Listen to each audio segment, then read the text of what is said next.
sounds to me like the question is what's the correct order, or what's the preferred order of priority when it comes to website, putting out products, promoting those products, marketing, branding, all these types of things, right? I don't know if there is a right or wrong answer, but my best advice to you is to pick one and do it. And to do it wholeheartedly and like go all in.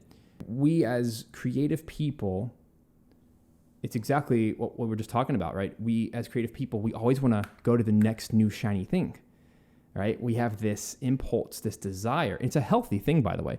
We have this impulse and desire to constantly do new things. But part of growing a business, if we were to strip away all the creative side, part of growing a business is quite the opposite. It's being consistent, and it's consistently doing the same thing to build brand awareness. Because the thing about branding, and the next step to branding is marketing.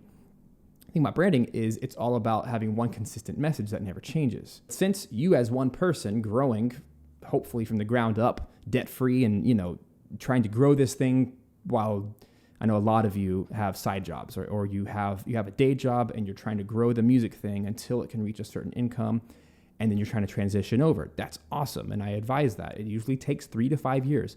It's not fast, so be patient. It's going to happen, but you need to start building things. So if I could give any kind of advice now that we've kind of determined that you are one person, you can only really focus on one thing at a time. Okay, so what is the more natural way of what you should focus on? And this is going to vary. This opinion will vary from person to person, but at least for me, what I always like to tell people is focus on building some passive income sources first. Because to me, when you have passive income sources that every single month you're selling more music packs, or maybe you want to do education and you're selling courses, you're selling memberships, or you're doing some private coaching, or you're doing some musical lessons, or there's so many things, and we talk about that here, right? As soon as you get some passive income coming in, what that's going to do is it's going to buy back your time. It's the best use, it's the best investment you could ever make, because once you buy back some of your time, you don't have to do as much of a day job anymore. You can cut those hours back, and now all of a sudden you have 5 extra hours a week, 10 extra hours, 20 extra hours.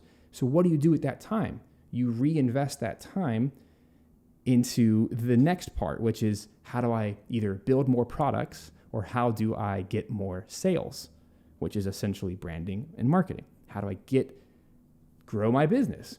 And so that is kind of step 2, is to start growing what you already have.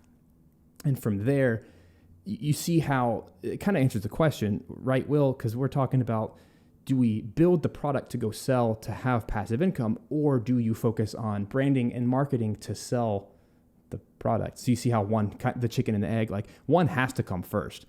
And you could go spend a bunch of time building out your website and building out social media presence and marketing, all these things, but it doesn't necessarily mean you're going to have sales. And even then, what are you pushing that audience to? What are you trying to sell? Now, of course, as a composer, I hope that you're trying to sell your music, you're trying to sell your services. But even then, if you don't have the time freed up because you're doing a day job, what happens when someone wants to hire you for 60 minutes of music, 120 minutes of music? You don't have the time. Or worse, you're going to have to make that happen, you're going to have to bring on some more helpers to just get the job done to hit their deadlines and stuff. So you're kind of setting yourself up for failure by promoting a brand that you can't even quite hold yet.